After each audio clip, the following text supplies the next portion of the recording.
everyone, and welcome back to my channel. If you're a returning subscriber, thank you so much. I really appreciate it. Otherwise, my name is Fiona De Pinto. This is Drawings in a Drawer, and on here we discuss everything watercolor and more. So if that is something that might interest you, be sure to click that notification bell so you will be notified every time I upload a new video, which is usually on a Sunday. If you've been following me on here even for a short while, you will know that I am diving into an expressive portraiture watercolor exploration to kind of bring my style up a notch and allow it to evolve, see where it will bring me. Here you can see me create one of the portraits inside my sketchbook, which is part of this experimentation and exploration. And if you want to see the whole process for this, it's in this video, so keep watching.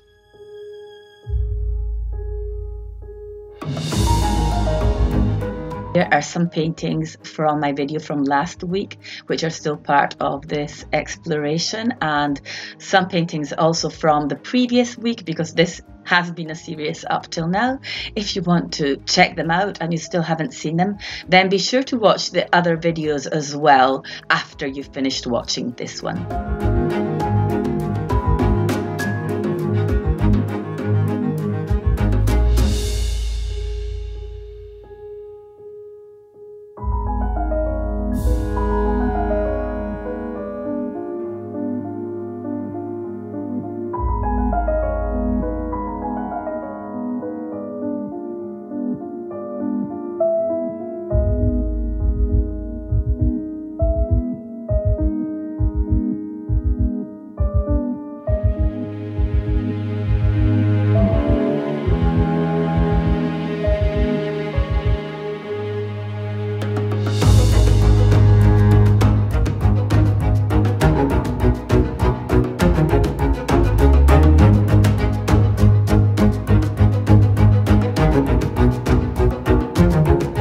I want to take this opportunity to thank my patrons. They've been showing me so much support recently. They've been interacting with me so much, giving me so many suggestions, and so many more of you are showing up. I am really humbled. Thank you so much.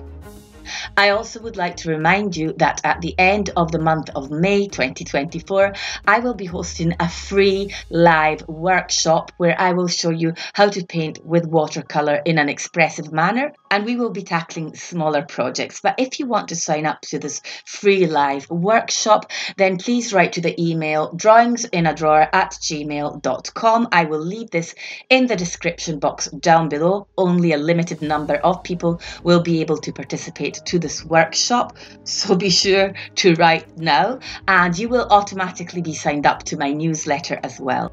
I just wanted to add to all the people who have already written to me up till now, don't worry if I haven't got back to you yet, but I haven't created the link and I don't have the details of the time and the date.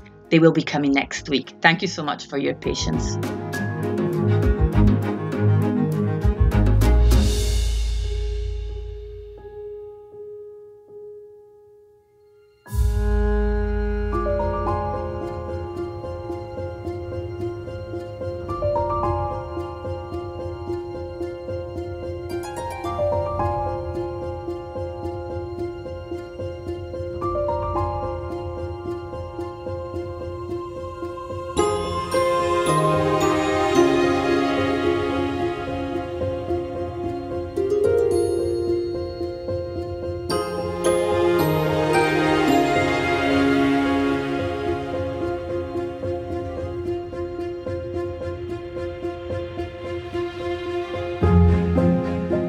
Of course, the aspects that I like to share the most about my exploration into this creative journey are my discoveries that may not sound too exciting, but to me they are. For example, with this portrait, I set myself a time limit. I did not allow myself to paint beyond that. And for me, that was such a huge difference, because I want to go into detail. I want to add thin layer upon thin layer.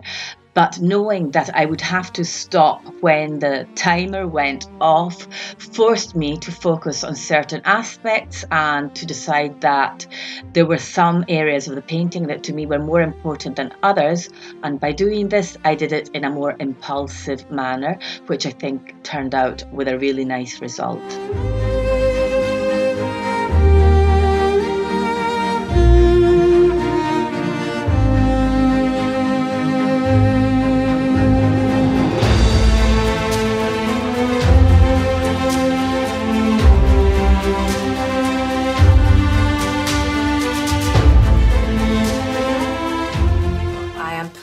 I've sketched 3 pairs of eyes here. I have the morning sun on my sketchbook for a change. And what I'm going to do is I'm going to paint these probably monochromatic or with a very limited palette. And this is an exercise I want to do for my workshop, my free workshop that I'm hosting at the end of May. So let's see how these turn out. Hopefully not too bad, because yeah, it's kind of turning into a spread, which I really did not want to, because I don't want to get into the spread mentality. The spread mentality can be a sketchbook killer, because you're already starting to think that things have to look pretty once they're spread out. Okay, this is a spread, but it's basically all one painting. But I've noticed that when you start putting things together, that urge of perfection to be perfect starts creeping in. That's a big no-no. So let's see how this goes.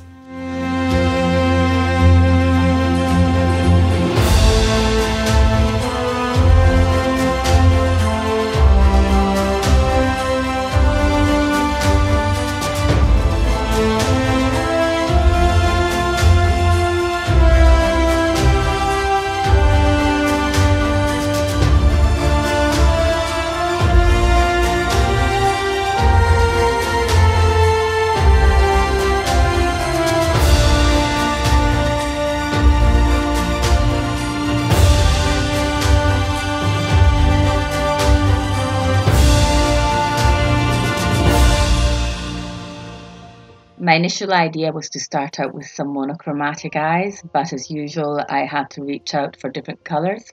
But I really liked how these turned out, and they're definitely going to be part of my workshop in May.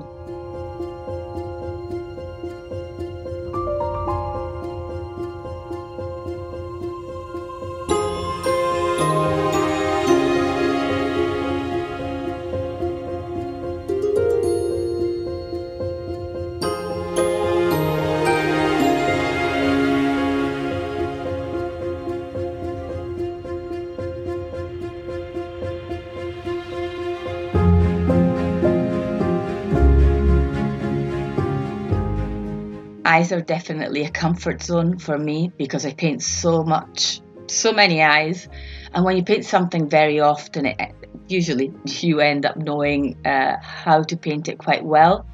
But at the same time, I knew that the fact that I know how to paint them relatively easily would allow me to paint 3 eyes, for example, as is the case here in quick succession, which is really something I wanted to do, to loosen up and to do something quickly without having to think too much.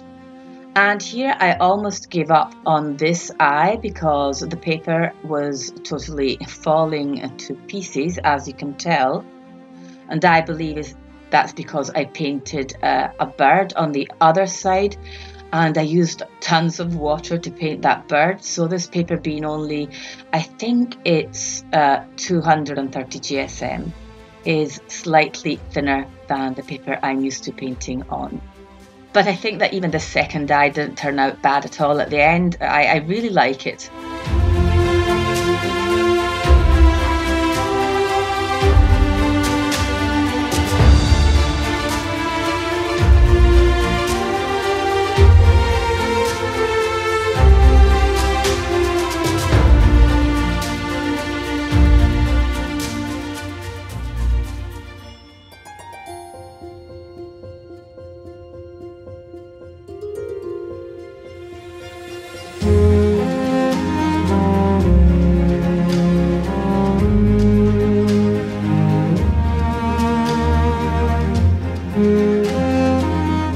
This third eye is the one that I'm not satisfied with, or not as satisfied with, but at the same time I think that all three of them are pretty good, and that just goes to show that practice really does hone your skills, and there's no really other way to do it. You can't do it any other way. If you're wondering why you're stuck or why something is not evolving, why your technique is not improving, then also ask yourself how much effort and how many hours are you putting in.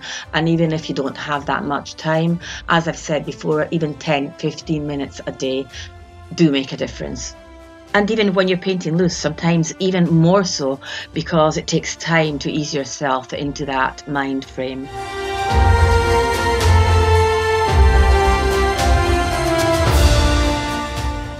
I love this little piece. It was so interesting, and I think I learned so much from my Rick Wouters Learning from the Masters. Please watch that video if you haven't watched it yet, and it's on my Patreon, the full version. And I learned so much from that episode of Learning from the Masters, and I'm bringing it into this portrait by having really visible brush strokes in her hair. It's something that I never would have thought about before, but seeing the texture and the effects, the dryness of the bristles create on the paper is definitely a new way for me to use watercolour, and something which I had not considered before.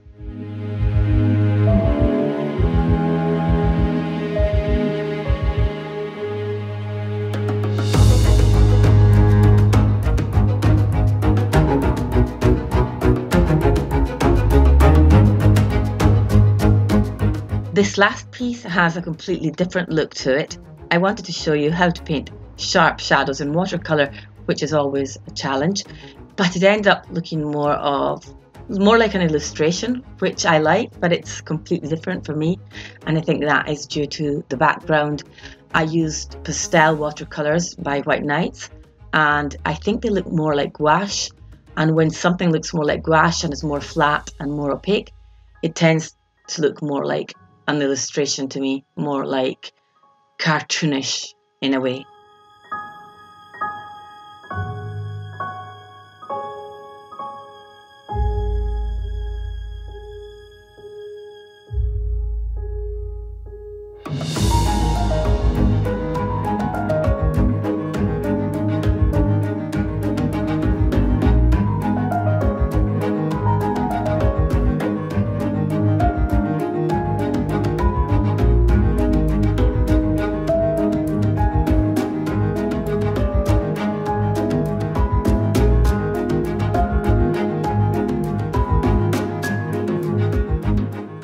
And we've reached the end of another video, and I am so sad, guys, these days when I reach the end of a video, which is a huge change. It used to be torture to talk over these videos in the past, but not anymore. Thank you so much for being here. Join me on my free workshop at the end of May. Join me on Patreon if you want full-length narrated tutorials every month. And you can also join me on Facebook. I have a group called Fiona Di Pinto's Watercolour Students, where you can get feedback and share your work. Thank you so much for being here. See you next week. Bye.